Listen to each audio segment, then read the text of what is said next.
최근에 폭염 때문에 응급실에도 폭염으로 인한 증상으로 내원하시는 분들이 굉장히 많아요. 예를 들면 어제 같은 경우에도 오랜 시간, 장시간 밖에서 일을 하시거나 운동을 하다가 갑자기 어지럼증을 느끼면서 쓰러졌어요. 혹은 목욕탕이나 사우나에서 오랫동안 앉아있다가 일어났는데 구역질이 나다가 잠깐 의식을 잃었어요 라고 내원하시는 분들이 계세요.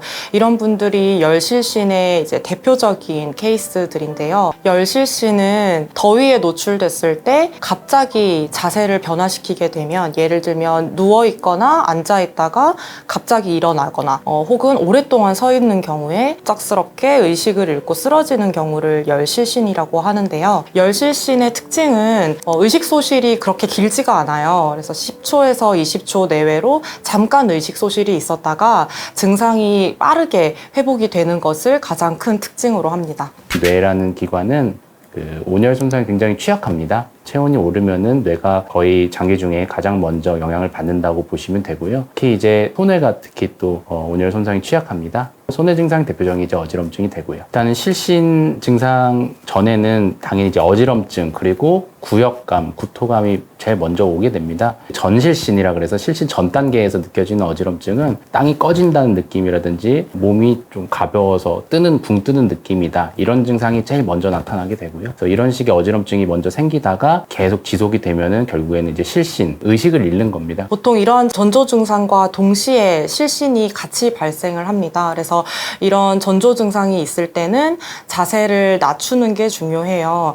왜냐하면 전조 증상이 있고 바로 실신이 동시에 일어나기 때문에 보통 많이 다쳐서 오시거든요. 그래서 넘어지면서 얼굴을 크게 바닥에 부딪히거나 머리를 부딪혀서 뇌출혈까지 발생하시는 분들도 있고, 그리고 코뼈가 골절이 되거나 얼굴에 열상이 생겨서 내원하시는 분들이 있기 때문에 이러한 2차 손상을 막기 위해서라도 전조 증상이 있으면 자세를 낮추고 물을 충분히 섭취해 주시는 게 좋겠습니다. 열실신이 있으면 빠르게 환자분을 시원한 곳으로 이동을 시켜야겠죠. 근데 이때 주의할 점은 앉았다가 일어날 때, 그러니까 급격한 자세 변화에 유의를 하셔야 되고, 시원한 곳으로 옮기고 환자분을 눕힌 다음에 다리 밑에 물건을 두고 물건 위에 다리를 올려서 다리를 머리보다 높게 위치하는 것이 도움이 된다고 일반적으로 알려져 있습니다. 그리고 열실신의 경우에는 금방 의식을 회복을 하기 때문에 의식이 명료할 거예요. 그래서 물을 천천히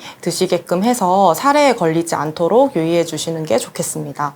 저희가 이제 신경과에서 진료하고 있는 뇌졸중 환자나 또 뇌혈관 협착이라 그래서 혈관이 좁아진 그런 병을 가지고 계신 분들이 많습니다. 그런데 또 이런 질환이 결국에는 연세가 이제 70대 이상에서 많이 발생하기 때문에 이런 분들이 결국에는 이제 집에서 쉬시는 분들도 있지만은 농사를 짓거나 아니면 밖에서 나이가 많으셔도 일을 하는 경우가 많이 있어서 이런 분들이 또 온열 손상이 생길 가능성이 또 높습니다. 탈수에 굉장히 취약하다는 걸 꼭 기억하셔야 됩니다. 뜨거운 여름철일수록 이런 뇌졸증 있는 환자분들이나 이런 뇌혈관 협착이 있는 분들은 더욱더 수분 섭취에 유의해 주시고 웬만하면 그런 상황을 피하는 걸 추천드립니다. 보통 응급실로 내원하시는 분들은 요즘과 같은 폭염이 지속되는 날씨에는 대체적으로 다들 체온이 높아요. 보통 체온이 37.5도까지가 정상 체온인데 보통 오시는 분들이 37.7도, 7도 8까지 오르기 때문에 열이 난다고 생각하는 경우가 있거든요. 그래서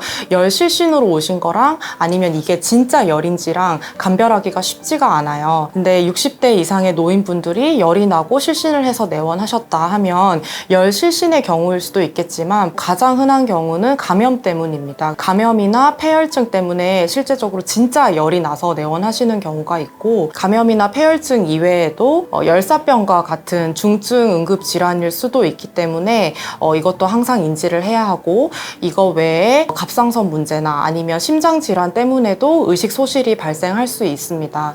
그 열실신 같은 경우에는 다른 질환들과 가장 큰 차이가 의식 손상 시간이 그렇게 길지가 않고 수분 섭취와 같은 보존적인 치료로 금세 증상이 회복되는 것이 가장 큰 차이점이에요. 그래서 고열이 체크가 되고 또 의식 손상이 좀 오래 동반이 된다, 아니면 의식 변화가 좀 계속적으로 있다 하면은 반드시 다른 질환도 의심을 해야 되기 때문에 가까운 병원에서 진료를 보셔야 합니다.